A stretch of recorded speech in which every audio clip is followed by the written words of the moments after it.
Welcome to Cooler Talk. I got a great show for you guys. I got my man Chris. I'm going to conference him in. He's going to talk Sweet 16 college basketball. I'm also going to ask him about Tiger and his chances at the Masters. Hello? Chris. Hey, what's up, man? What's going on? Welcome to Cooler Talk, man. Hey, thanks for having me. Yeah, no problem, man. You're on air, so just wanted to let you know.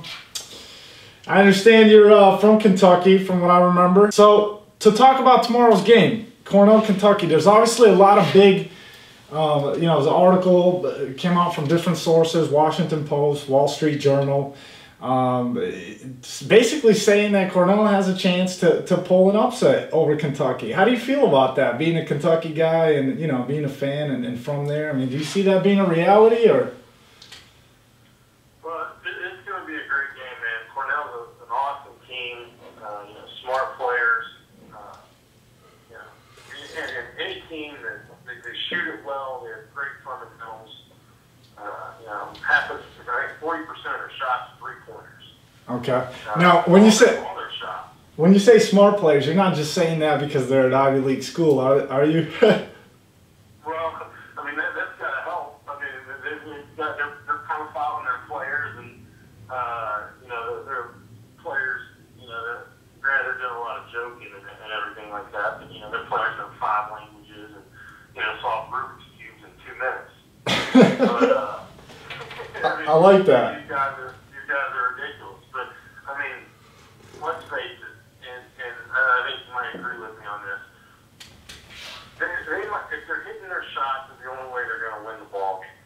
Kentucky, is young, and everybody's been on them all year. They got 4 freshmen. Wall, Cousins, Bledsoe, then you've got Wharton coming off the bench. Mm-hmm. They've got too much talent, man. And like Calipari always said, take talent, any day. Yeah. Yeah. Well, it's interesting. I mean, it's interesting that you say that because, they are deep. They quoted Dale Brown, LSU coach, says, they're deep in every position. I mean, how do you beat these guys? You really can't. But, there's an old age theory that basically says, the ingredients of a upset is you almost have to play flawless. And by playing flawless in Cornell is if you don't turn the ball over, you actually may have a chance. And from what I understand, they're pretty disciplined and they don't turn the ball over that much. Another interesting stat is most upsets, actually, schools that upset teams are usually the ones that play closer to home. As strange as that is, it's actually an important statistic because, they draw the hometown crowd. An athletic director over at Cornell is basically, he's his inbox is full from people asking for tickets. Hey, can I go to the game? Can I get tickets to go to the game? So, I mean, do you believe that plays in the elements of creating a great game and possibly upsetting a big school like Kentucky and a great team all around? Or, I mean, what's your thoughts on that? This is the way I look at it. Yeah, playing close to home is definitely going to be a help, an advantage and a help, and they're going to need everything that they can to pull this off. But I mean, if you look at it, Cornell's got 20,000 students, and it's located in Ithaca, New York, which has around maybe 30,000 people in the city. Mm-hmm. So I mean, I'm sure their fan base is limited. Kentucky fans are all over the country, and it's well known that they're the best travel fans by far in college basketball across the country. Mm-hmm. The SEC tournament, which was in Nashville this past year, the Nashville did $12 million in revenue off of Kentucky fans alone. Oh yeah. Kentucky fans are crazy, and they go just to. I have so many people, friends, members, everybody, just going down to Nashville just to be where they didn't have tickets for the game. They just wanted to go be in Nashville where the game was going on. So, I mean, it's going to help Cornell to have those teams. But, Kentucky's used to playing in front of 20,000, fans all the time. Cornell, I think their stadium holds about 500. Mm-hmm. I mean, it's definitely going to be a big stage. And, I'm sure everybody wants to see, Cinderella pull off the upset. But, it's not going to happen. Kentucky's too poised, too much talent. Yeah. Even in if you've seen any of their tournament games, man, they haven't played this good all year. Well, I did watch him play with Wake Forest, but I mean it's ridiculous.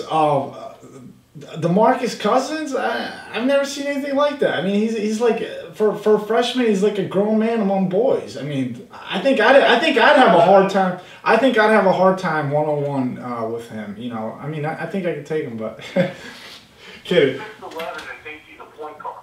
Yeah, but he's fast, man, and he's got moves, and I don't know, man. Well, Cornell is the team that does work. You know, I'm not thinking this game's going to be a pushover by any means. Mm-hmm. But you know, Cornell they've got a big guy in the middle that's 7 foot that can hang with them, but that's their biggest guy. 7 foot. You know, they got Kentucky's got Patterson 6'9", they've got Cousins at 6'11". They've got Nate Ward coming off the bench. Yeah. And I know. I mean, you guys got shooters too. I mean, Bledsoe shoots 40%. Beyond the arc. So definitely well-rounded team. But the only thing I see is the immaturity and being young. That's the only. I mean, yes, super athletic is great, and the poise that you talked about. But the only thing that could hurt is just being young. You know. So. Well, Calipari's done a good job of coaching this team. They are young, and sometimes they do get a little quicker. You know, John Wall, as much as I love him, sometimes I wish he'd slow down because I think he turns the ball over too much. But whatever Cornell's going to throw at him is not going to be anything that Kentucky hasn't seen all year. You know, Kentucky obviously likes to get it up and down the court. You know. Yeah, very fast. Fast break. Yeah. Wake Forest tried that. They got just blown out the gym. The only shot that the team really has with Kentucky is slowing it down.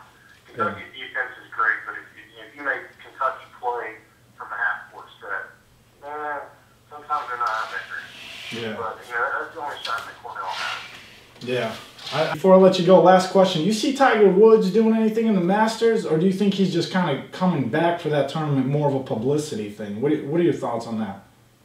I'm going to go out on a limb here, and not only is Tiger going to make the cut, I think you're going to see him around on Sunday.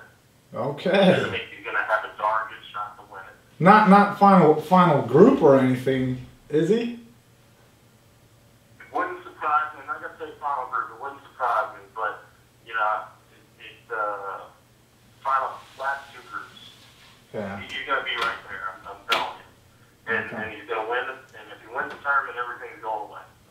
That's true. That's true. But I'll be interested in anyone to see the reception that he gets.